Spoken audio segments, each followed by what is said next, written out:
1997-yil 14-yanvarda Jizzax viloyati Zafarobod tumanida tavallud topganman. Maktabni a'lo baholarga tugatganimdan so'ng o'sha 2014-yil Guliston shahridagi hozirgi o'sha 1-akademik litseyga o'qishga qabul qilinganman va 3 yil davomida Guliston akademik litseyida o'qib, izlanib, maqolalar yozib, o'qishga tayyorlanib, 2018-yil Nizomiy nomidagi Toshkent davlat pedagogika universitetiga o'qishga qabul qilindim va o'qishni muvaffaqiyatli tugallab, 2022-yil davlat grant asosida Mirzo Ulug'bek nomidagi O'zbekiston Milliy universitetiga grant asosida o'qishga qabul qilinganman. O'qish davomida ham ilmiy ishlar yozib, o'z ustimda ishlab, hozirgi kunda Sayxunobod tumanidagi 28-umumiy o'rta ta'lim maktabining o'sha ona tili va adabiyot fani ustozi sifatida o'z ish faoliyatimni ko'rsatib kelmoqdaman.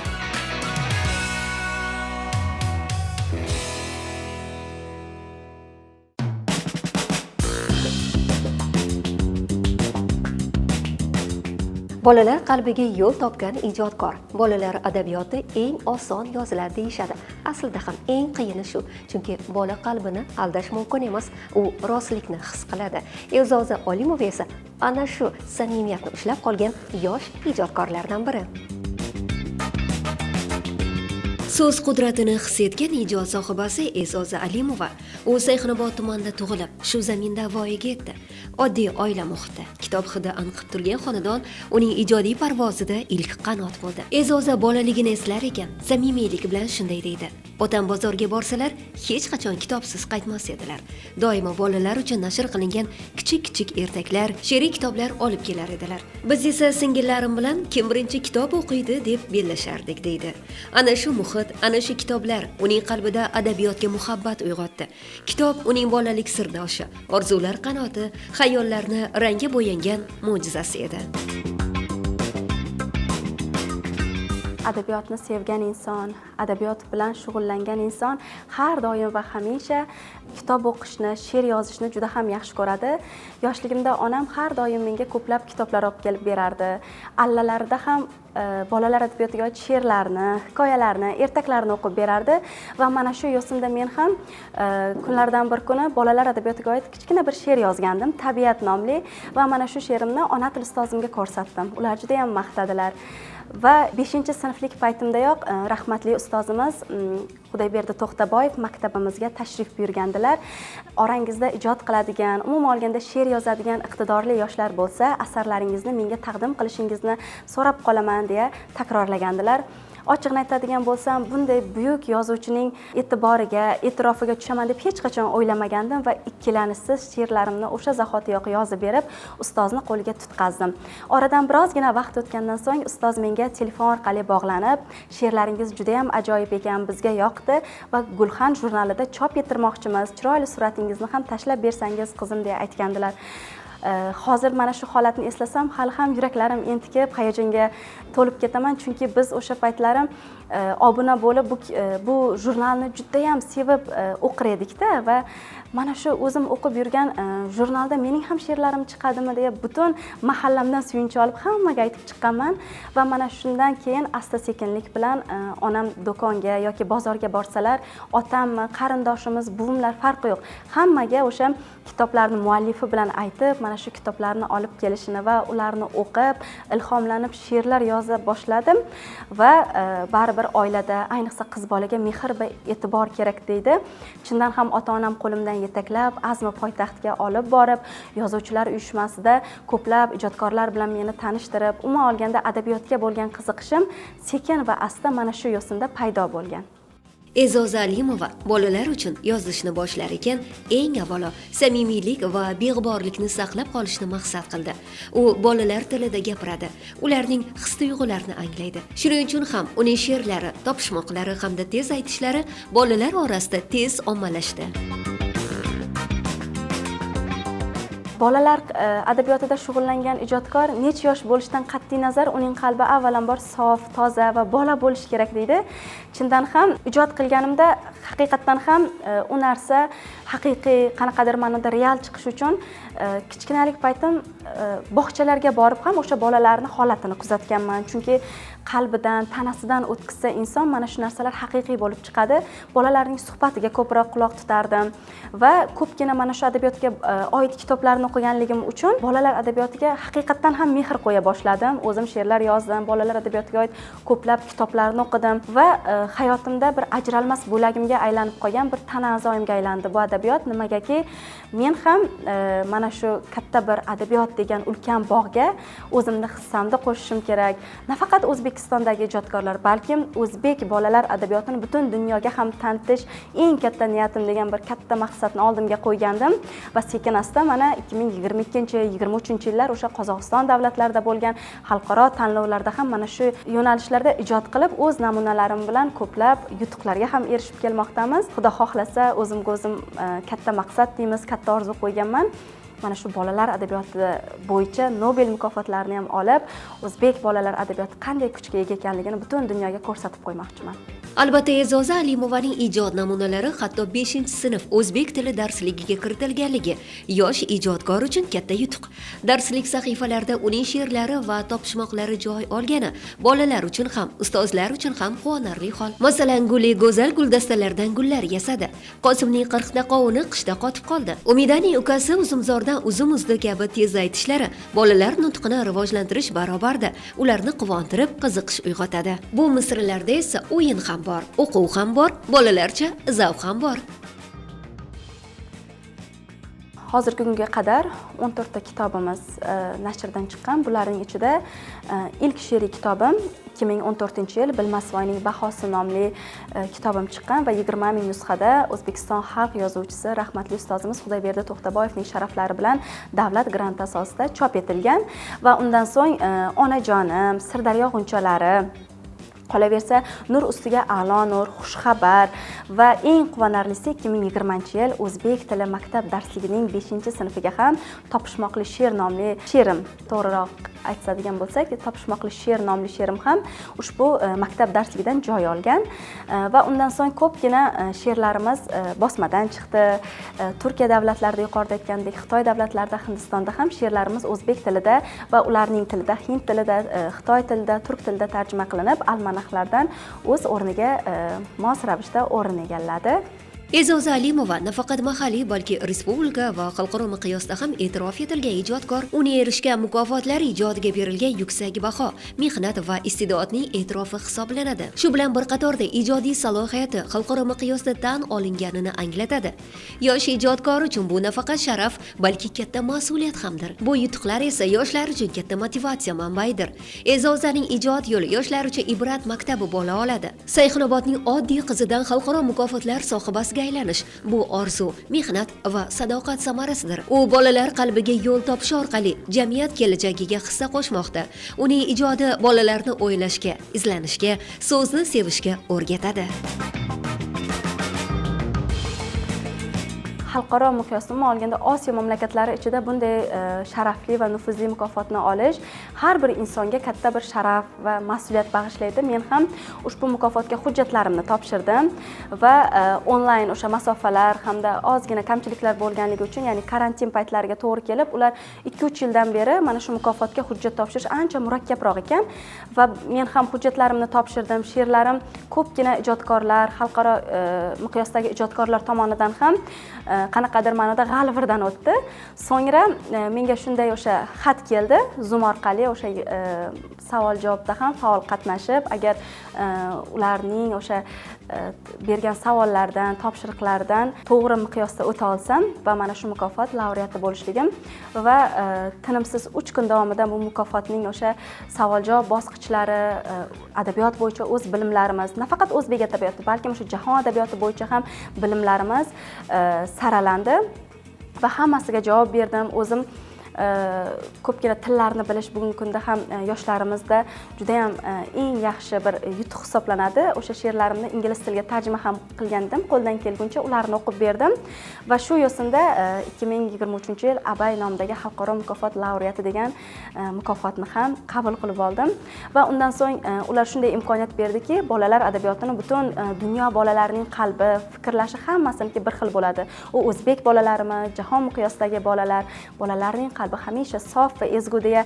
bizga bot-bot takrorlab, o'sha 2023, 24 va 25-yillarda 3 yil davomida o'sha Qozog'iston mamlakatidagi o'sha adabiyot vakillari she'rlarimizni Xitoy davlatida, Turkiya davlatida, qolaversa Hindiston davlatlarida o'sha o'zlarining tillariga tarjima qilib, o'sha bepul ravishda bizni ham jahon adabiyoti bolalari o'qisin degan ma'noda she'rlarimiz o'sha boshqa davlatlarda ham kitoblarda chop etildi. Kitoblar ko'pligini qarang. Ko'rsatuvimizning navbatdagi soni Alisher Navoiy nomidagi Sirdaryo viloyati axborot kutubxona markazida tasvirga olinmoqda. Aytib o'tish kerakki, ushbu kutubxonadan ham aynan 300 nusxadan ortiq bolalar adabiyotlari o'rin olgan. Bundan tashqari bu kutubxonada qahramonimiz E'zoza Alimova qalamiga mansub bolalar adabiyot asarlarini ham uchratish mumkin. Yosh ijodkor kutubxonalarga ham tez-tez tashrif buyuradi va kutubxonalarni ilhom maskani deb biladi. Bu yerda bolalar bilan suhbatlashadi, yangi asarlar ustida ishlaydi, kitob unga ilhom beradi, yangi g'oyalar tug'diradi. Uning aytishicha, har bir yaxshi asar ortida ko'p o'qish, izlanish va mehnat yotadi. Insonda oilasi tinch bo'lsa, atrofdagi muhit yaxshi bo'lsa, ijodkor gullaydi, yashnaydi.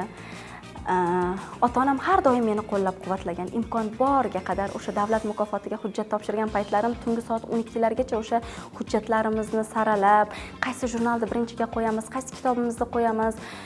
Rahmatli buvijonim ham har doim o'sha yoshlari o'tgan sari Zulfiya mukofotini olasan, Zulfizarni olasan deb bot-bot takrorlardilar. Ota-onam ham juda ham xohlagan mana shu mukofotni olishimni va 2022-yil Zulfiya mukofotini olganimda albatta men rahmat aytmoqchiman avvalambor ota-onamga, ustozlarimga, Sirdaryo haqiqati, hozirgi o'sha yangi Sirdaryo gazetasidagi ustozi Muhammad Ali Ahmadga har doim meni she'rlarimni o'sha nashrdan chiqarib menga qanot bag'ishlab, hali sen katta yutuqlarga erishasan, hali xalq shoirasi bo'lasan deb menga ko'p takrorlaganlar Norinsa Qosimova ustozlarimiz va shu o'rinda turmush o'rtog'imga hamda qaynona va qaynota onajonlarimga ham rahmat aytmoqchiman. Ayniqsa o'sha qaynota dadajonimga juda ham rahmat aytmoqchiman. Nimagaki qizim men borman ortingda, hech ham xavotir olma. Nima bo'lsa hammasini uddalaymiz birgalikda. Davlat mukofotini olasan, hali katta yutuqlarga erishasan. Onajonim ham, qaynona onajonim ham har doim qo'llab-quvvatlaydilar. Qanaqa tadbir, qanaqa nima bo'lishidan qat'iy nazar, oiladagi ish, o'sha ro'zg'or bu hammasi bo'ladigan narsa. Lekin insonni birinchi ko'taradigan va ko'rki bu ilmi, o'sha qobiliyat. Mana shu qobiliyatni sayqallantirib, rivojlantirishimiz kerak. Hech qachon to'xtab qolma deb, hatto o'zim bormayman degan joylarimda ham yoki she'rlarimda kamchiliklar bo'lib, deb qog'ozlarni o'sha yirtib, she'rim hali to'liq bo'lmadi deganda ham yozgin, qaytargin, tugallagin, uddalaysan deb menga har doim qanot bag'ishlagan turmush o'rtog'im ham. Shuning uchun men hech qachon qiynalganim yo'q. Ham oila, ham ijod borasida birgalikda olib ketmoqdaman. Meni qo'llab-quvvatlagan oilamga avvalambor rahmat aytmoqchiman va ustozlarimga. Yozmoqchi bo'lgan inson avvalo o'quvchi bo'lish kerak degan fikri yoshlar uchun muhim saboqdir. Kitob esa insonni fikrlashga, tahlil qilishga, o'z so'zini topishga o'rgatadi. Bugungi bolalar adabiyotida ijod qilayotgan yoshlarimiz, O'zbekiston xalq shoirlarimiz juda ham ko'p. Bugun bilamiz, hozirgi zamon bolalari juda ham shiddat bilan aqli ham, o'zining o'sha salohiyatlari ham rivojlanib bormoqda. Albatta ko'proq bolalarga namuna bo'lish kerak deb bilaman. Chunki har bir narsa oiladan boshlanadi. Bejizga bizga qush inida ko'rganini qiladi deyishmagan. Agar ona o'qisa, uyda ota kitob o'qisa, kitob bilan oshno bo'lsa, men o'ylaymanki, o'sha xonadondagi farzand ham albatta kitob o'qiydi. Biz bugungi kun yoshlarga so'zimiz bilan emas, o'zimizning o'sha qilayotgan ishlarimiz bilan namuna bo'la olamiz. Masalan, ikki farzandim men qachon kitob olsam kitob oladi, telefon olsam telefon oladi. Men buni o'zimning amaliyotimda ham qo'llaganman. Shuning uchun farzandlarimizning yonida imkon qadar to'g'ri va samarali ishlarimizni ko'rsatishga, og'zimizdan chiqayotgan har bir so'zga e'tiborli bo'lishga, umuman olganda kitoblarni olib kelib va kitob bilan oshno bo'lsa, ko'proq muvaffaqiyatga va umuman olganda hayotdagi nurli bir yo'liga zamin yaratadi deb bilaman. Hatto o'sha kitobni qadrlab, asrab, bir tan a'zomizdek ardoqlaganligimiz uchun farzandlarim ham oddiy varaqlarga chizib yoki yirtsa, akasi yoki singlisi yirtsa, bir-birini ham hatto urishadi. Kitobni yirtmaydi, daftarga yozmaydi, olib qo'yish kerak deb olib qo'yadi. Demak, aytmoqchimanki, muhtaram prezidentimiz ham aytganlaridek, bitta qizni o'qitsak, butun bir jamiyatni o'qitgan bo'lamiz. Bitta yigitni o'qitgan bo'lsak, o'sha yigitni o'sha kelajagi uchun qayg'urgan bo'lamiz. Demakki, barcha onalar, barcha farzandlar o'sha kitobga oshno bo'lsak, men o'ylaymanki, farzandlarimiz ham, kelgusi avlod ham albatta kitobni sevib, ardoqlaydi. Ko'proq ularning oldida kitob o'qishimiz kerak deb bilaman. Ilm bu uzluksiz o'rganish. Qahramonimiz ijodiy faoliyati davomida Zulfiya nomidagi davlat mukofoti sohibasi bo'lish bilan bir qatorda xalqaro Abay mukofotining laureati ham hisoblanadi. Eng asosiysi, uning she'riy kitoblari maktab darsliklaridan ham o'rin olgan. Inson bir narsani chin dildan xohlasa, nimanidir chin qalbdan istasa, unga hech qanday to'siqlar, unga hech qanday qarshiliklar qo'rqinchli bo'lib ko'rinmaydi. Agar siz o'z ustingizda ishlasangiz, mehnat qilsangiz, Allohim har doim sizni qo'llab-quvvatlaydi. Chunki yutuqlarimni har yili o'sha yangi yil payti orqamga bir qarayman. Bu yilda nima sarhisob, qanaqa yutuqlarga erishdim, qanaqa to'siqlar, qanaqa marralar. Har doim o'sha ba'zan yutuqlarimdan quvonaman. Shuncha ishni nahot epla oldim degan o'zimni jur'atimga qoyil qolgan paytlarim ham bo'lgan. Eng katta yutug'imni faxr bilan ayta olaman va eslasam hozirgacha hayajonda O'zbekiston Respublikasi Prezidenti muhtaram Yurtboshimiz 2022-yil ko'ksimga katta sharafli, katta bir mas'uliyatli mukofotni, ya'ni Zulfiya nomidagi davlat mukofotini o'z qo'llari bilan taqib qo'yib, siz endi orqaga chekinishingiz kerak emas. Siz endi Sirdaryoning emas, balkim butun O'zbekistondagi yosh ijodkorlarga, har bir insonga o'rnak bo'la oladigan qizsiz, namuna bo'lishingiz kerak. Bu mukofot sizga katta mas'uliyatni yuklayapti deya aytganlarida haqiqatdan ham mukofot olish jarayonidan ham ko'ra uni vazifasini, umuman olganda uni mas'uliyatini, ishonchini oqlash lozim kerakligi haqida chuqur o'ylagandim. Va 2023-yil yilning eng yaxshi yosh olimasi va Abay nomidagi xalqaro mukofotni ham mana shu bolalar adabiyoti yo'nalishi bo'yicha qabul qilib oldim. Undan tashqari Sharq adabiyoti, Jahon adabiyoti, yoshlik kabi nufuzli jurnallarda she'rlarim, asarlarim ko'plab chop etib kelinmoqda. Qolaversa, undan tashqari 2022-yil Zomin seminarida bolalar adabiyoti bo'yicha mana shu seminarda ham she'rlarim bilan qatnashdim va xudo xohlasa joriy yilda kitobimiz 20 ming nusxada birinchi kitobim loyihasidan o'rin olib, mana shu men ham eng baxtiyor qizlar safida o'rin olaman degan katta bir niyatda, maqsadda duo qilib turibman. E'zozaning kitobga mehr qo'ygan yoshlar bilan bo'lib o'tadigan ijodiy uchrashuvlari hamisha samimiy va ruhlantiruvchi ruhda kechadi. Bu gal zalda bolalar emas, kelajak uchun izlanayotgan, o'z yo'lini qidirayotgan yoshlar jam bo'lgan edi. Uchrashuv ruhlantiruvchi, fikrlarga boy muhitda kechdi. E'zoza o'z ijodidan namunalar o'qib berdi. She'rlarning yaratilish tarixi haqida so'zlab berdi. Yoshlar esa uni diqqat bilan tinglab, savollar ham berishdi.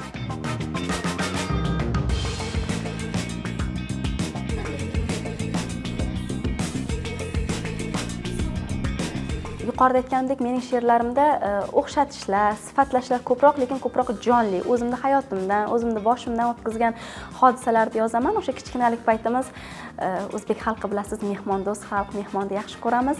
Mana shu dadam uyga mehmon kelsalar, hamisha qo'llarini ko'ksillarga qo'yib, mehmonlarni yaxshi kuzatib, oilamizdagi chiroyli tarbiyani ko'rsatishni xohlar edilar. Kunlardan bir kun o'sha ajoyib hodisa bo'lgandi va mana shu real bo'lgan hodisa yuzasidan bir she'r yozgandim. Hozir o'shani o'qib bersam, Nozik mehmonlar nomli. Dadam nonushta payti kutilmagan gap aytdi. Keladi bugun mehmon, so'zlarim eshit omon, bozor tomon tez chopgin, 10 ta shirmoy non topgin, olma, anor va uzum, esdan chiqmasin tuxum. Ona qizim sarvinoz, barcha ishni qilgin soz, toza bo'lsin hamma joy, uyalmasmiz, hoy nahoy, nozik mehmondir ular. Oyingiz oshni qilar, tezda yeng shimarishdik, barchamiz terlab pishdik. Xullas keldi mehmonlar, xizmatda biz mezbonlar. Uyga kirishdi sekin, nozik emaskan lekin, keldi mening havasim, semiz ekan hammasi. Yosh ijodkor uchrashuv davomida kitobning inson hayotidagi o'rni haqida ham alohida to'xtalib o'tdi.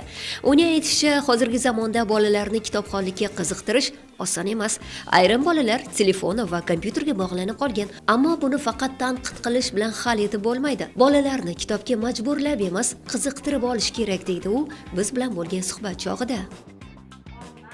To'g'ri, hozir bolalar shu darajada rivojlangan, shu darajada shiddatkorki, davomini o'zlari aytishadi. Hatto aytib berayotgan ertaklarimizni, ular uchun biz mana shu zamon bilan hamnafas bo'lishimiz kerak.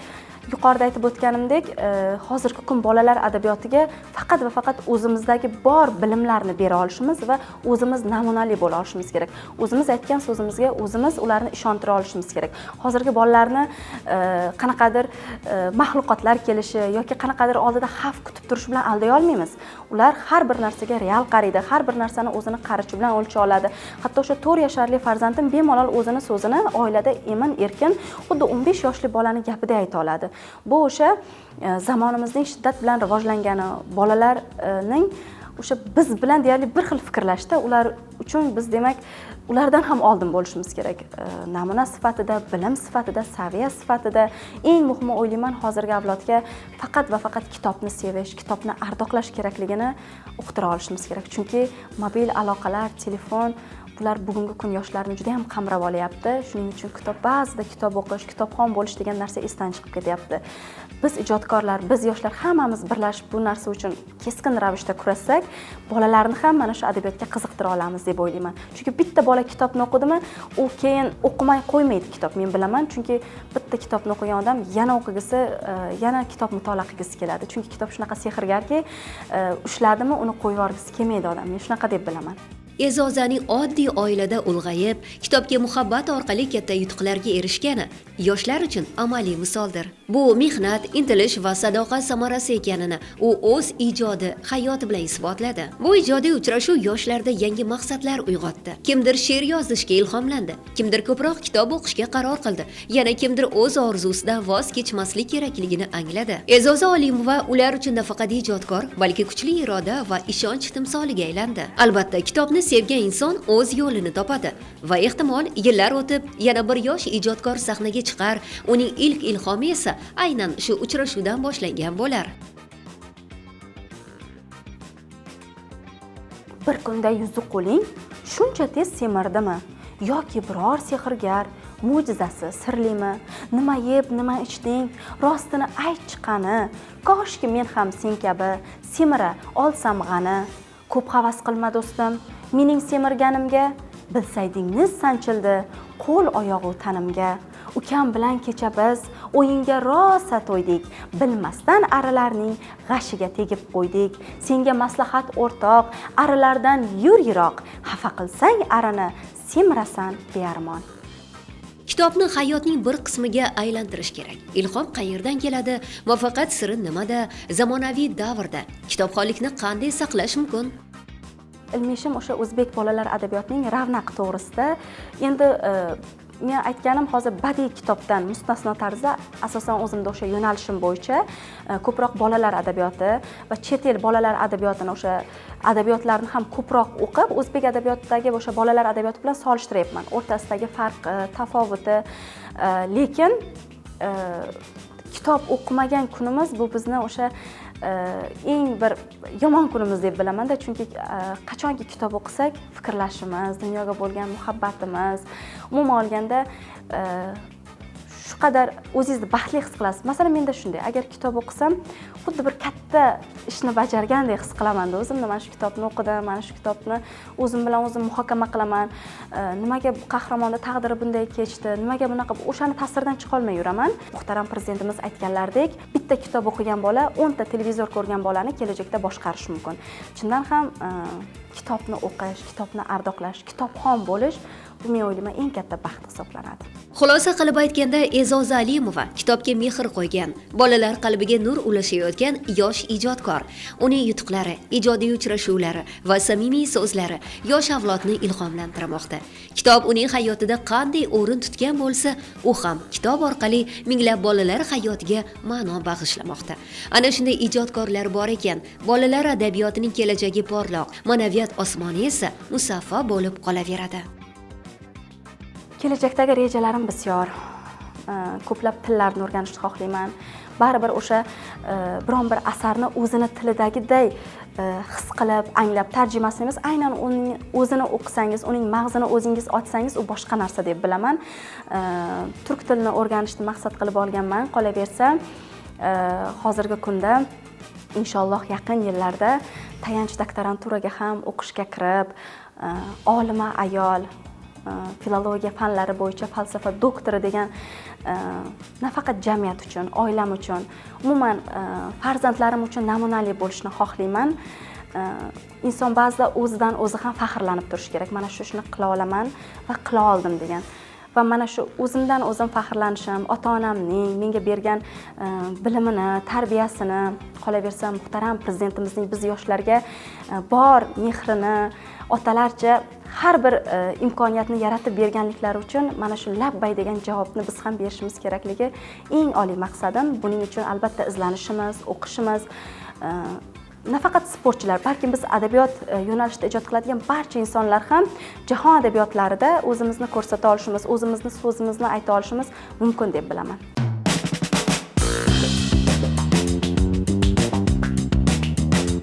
Bilamizki, inson har doim tashqi muhit va mana shu qo'llab-quvvatlaydigan insonlar bilan o'sadi, rivojlanadi. Men avvalambor muhtaram prezidentimizga o'z minnatdorchiligimni butun o'zbek qizlari, butun o'zbek yoshlari nomidan aytib o'tmoqchiman. Nimaga desangiz, qaysi bir yurtda mana shunday yosh ijodkorning she'rlari o'sha davlat grantlari asosida chiqyapti yoki qaysi bir yurtda o'sha 14-10 yoshli kichkina bir qizaloq o'sha kitob o'qib, oddiy kitob mutolaa qilib otasiga o'sha katta avtomobillarni sovg'a qilyapti. Men o'sha Abay mukofotini olganimda chet eldagi o'sha Qozog'iston, Qirg'iziston kabi yoshlar bilan muloqot qilib, mana shunday davlat mukofotini olganman. Bizning yurtda kitob o'qisa avtomobillar beradi deb aytganda hayron qolishgan ular. Nahotki mana shunday kichkina qizchasi siz davlat mukofotini olganmisiz? Yurtingizda shunaqa imkoniyatlar berilar ekan deb hayron qolishganda, haqiqatdan ham bugun biz o'zbek yoshlariga barcha jabhalarda, adabiyot deymizmi, sport, ta'lim, hamma sohalarda ulkan imkoniyatlar eshigi ochiq. Buning uchun men muhtaram prezidentimizga o'z otamiz kabi bizga mehribonlik qilib, farzandlarimizning o'qishi uchun, izlanishi uchun barcha yo'l yo'riqlarni, barcha imkoniyatlarni yaratib bermoqdalar. Mana shu yaratib bergan imkoniyatlarga biz yoshlar labbay deya harakat qilib, vatanimiz sha'nini 3-renessans avlodlari qanday kuchga ega ekanliklarini ko'rsatib qo'ysak, bu menimcha o'ylayman vatanimizga qo'shgan eng katta hissamizdir. Prezidentimiz ham faqat va faqat yoshlar, kelajagimiz ham har doim bizni mana shu yurtimizni ko'klarga ko'targuvchi ham yoshlar deya har bir nutqlarda yoshlarga qaratilgan aytayotgan imkoniyatlari, o'z so'zlari bor. Men mana shunday ozod va obod, mana shu O'zbekiston qizi ekanligimdan, e'zozli yurtning e'zozasi ekanligimdan hamisha faxrlanaman, g'ururlanaman. Agar menga 100 bora tug'ilish imkoni bo'lganda, men 100 bora ham mana shu o'zimning jannat makon yurtimni tanlagan bo'lardim va xudo xohlasa albatta kelajakda yana ham ko'plab yutuqlarni qo'lga kiritib, farzandlarimga, tengdoshlarimga namunali qiz bo'lishni eng katta maqsadim, orzuyim sifatida oldimga qo'yib qo'yganman. Bolalar adabiyoti kelajakka qo'yilgan poydevor. Bu poydevorni mustahkam qilayotgan ijodkorlar bor ekan, kitob qadrini hech qachon yo'qotmaydi.